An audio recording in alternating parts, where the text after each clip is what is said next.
আসসালামু আলাইকুম। আশা করি সবাই ভালো আছেন। আমন্ত্রণ জানাচ্ছি নতুন আরও একটি রেসিপি দেখার জন্য। আজকে আমি ডিপ ফ্রিজে সংরক্ষণ করা পিঠা দিয়ে পিঠা তৈরি করে দেখাবো। আশা করছি আপনাদের কাছে ভালো লাগবে। আমি এই পিঠাগুলো 1 মাসের বেশি হবে ডিপ ফ্রিজে রেখেছিলাম। আর ভাবছি এই পিঠা দিয়ে পিঠা তৈরি করে খেয়ে নিব। তো পিঠা খেতে মন চাইছে, তাই ভাবলাম পিঠাটা তৈরি করে নিই আর আপনাদের মাঝে শেয়ার করি। এভাবে কিন্তু ডিপ ফ্রিজে পিঠা সংরক্ষণ করে আপনারা দীর্ঘদিন পর্যন্ত সংরক্ষণ করতে পারবেন। এটা কিন্তু নষ্ট হবে না। আর যখন পিঠা খেতে মন চাইবে শুধু বের করে পিঠা করে খেয়ে নেবেন, তাহলেই হবে। চালের গুঁড়া গুলিয়ে তারপরে পিঠা তৈরি করতে কতটা যে ঝামেলা, এটা আমরা সবাই জানি। তো একবারে বসে বেশি করে পিঠা তৈরি করে কিন্তু আপনারা এভাবে ডিপ ফ্রিজে সংরক্ষণ করতে পারেন। এভাবে সংরক্ষণ করে পরে পিঠা তৈরি করে খেতে পারবেন। যখন শুধু পিঠা খেতে মন চাইবে বের করে পিঠা করে খেয়ে নেবেন, তাহলেই হবে। এই পিঠাগুলো আমার 1 মাসের বেশি হবে ডিপ ফ্রিজে সংরক্ষণ করেছিলাম।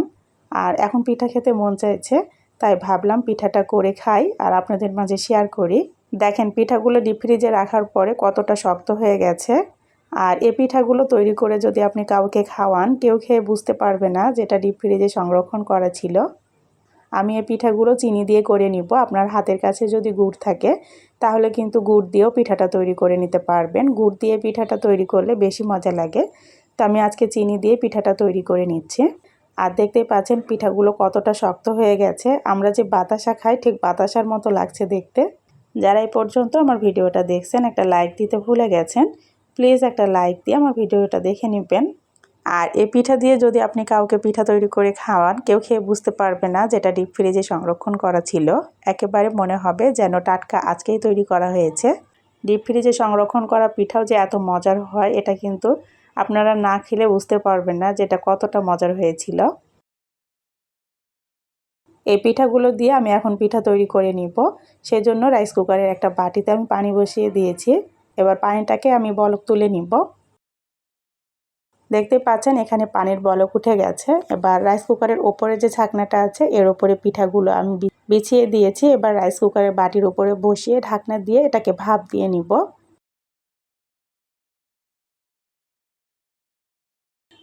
এদিকে আমি পিঠার জন্য শিরা তৈরি করে নিব। এখানে 250 গ্রাম দুধের মধ্যে 250 গ্রাম পানি দিয়েছি, দিয়ে এটাকে জাল করে নিয়েছি। এবার এগুলোকে শিরা তৈরি করে নিব। তার জন্য এর মধ্যে আমি দিয়ে দিব একটা তেজপাতা আর একটা মুখ ফাটিয়ে নেওয়া এলাচ দিয়ে দিলাম, আর দিয়ে দিব 1 কাপ চিনি। এবার এগুলোকে নেড়েচেড়ে একটা বলক তুলে নিব।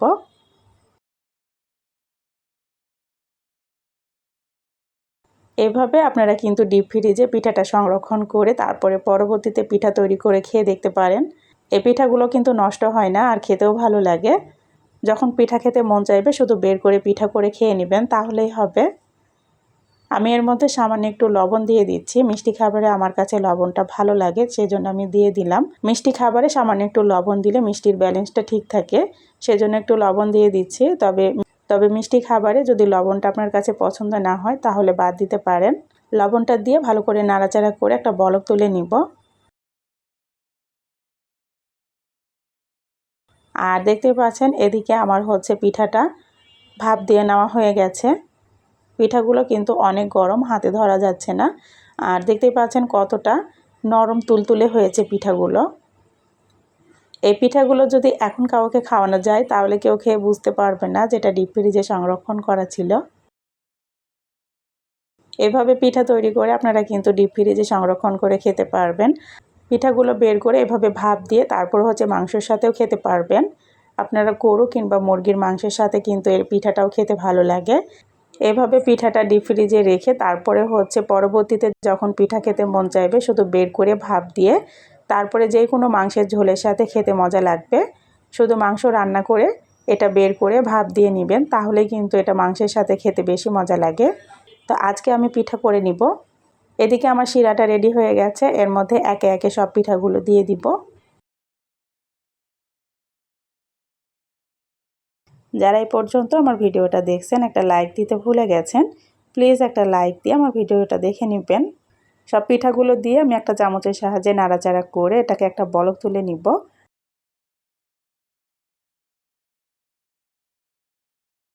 আর দেখতে পাচ্ছেন এখানে কিন্তু বলক চলে এসেছে। এবার চুলাটা বন্ধ করে আমি ঢাকনা দিয়ে ঢেকে পিঠাগুলো ঠান্ডা করে নিব।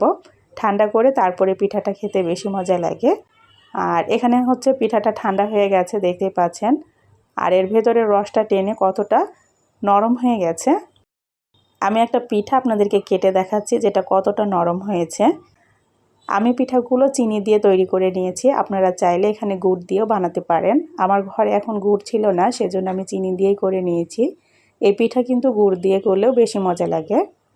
আপনারা যদি এ ধরনের পিঠা বানিয়ে বেশি হয় তাহলে কিন্তু ডিপ ফ্রিজে সংরক্ষণ করে তারপরে এভাবে পিঠা তৈরি করে খেতে পারবেন। এটা কিন্তু দীর্ঘদিন পর্যন্ত সংরক্ষণ করে রাখা যায়, এটা নষ্ট হয় না। একটা পিঠা আপনাদেরকে কেটে দেখাচ্ছি যে কতটা নরম হয়েছে, এই যে দেখতেই পাচ্ছেন। আর এই পিঠাটা যদি আপনি কাউকে খাওয়ান, কেউ খেয়ে বুঝতে পারবে না যে এটা ডিপ ফ্রিজে সংরক্ষণ করা ছিল। দেখেন কতটা নরম হয়েছে, একেবারে নরম তুলতুলে, মুখে দিলেই মিলিয়ে যাবে, এতটা নরম। আমি পিঠাগুলো একটা প্লেটে উঠিয়ে আপনাদেরকে দেখাচ্ছি যে কতটা লোভনীয় হয়েছে। আর এই পিঠাগুলো দেখতেই পাচ্ছেন, প্রতিটা পিঠাই কিন্তু জালিদার। এ ধরনের জালিদার পিঠা কিন্তু রসে ভিজালে খুব তাড়াতাড়ি রসে ভিজে যায় আর খেতেও মজা লাগে। চালের গুঁড়া গুলিয়ে তারপরে হচ্ছে পিঠা তৈরি করতে কতটা যে ঝামেলা, এটা আমরা সবাই জানি। তো একবারে বসে বেশি করে পিঠা তৈরি করে কিন্তু আপনারা এভাবে ডিপ ফ্রিজে সংরক্ষণ করতে পারেন। এভাবে সংরক্ষণ করে পরে হচ্ছে পিঠা তৈরি করে খেতে পারবেন। যখন শুধু পিঠা খেতে মন চাইবে বের করে পিঠা করে খেয়ে নেবেন, তাহলেই হবে। এই পিঠাগুলো আমার 1 মাসের বেশি হবে ডিপ ফ্রিজে সংরক্ষণ করেছিলাম। আর এখন পিঠা খেতে মন চাইছে, তাই ভাবলাম পিঠাটা করে খাই আর আপনাদের মাঝে শেয়ার করি। এই ছিল আমার আজকের সহজ পিঠার রেসিপি। আশা করছি আপনাদের কাছে ভালো লেগেছে। আর যদি ভালো লেগে থাকে প্লিজ একটা লাইক দিয়ে চ্যানেলটা সাবস্ক্রাইব করে আমার সাথে থেকে যেতে পারেন। আজ এ পর্যন্তই, সবাইকে আল্লাহ হাফেজ।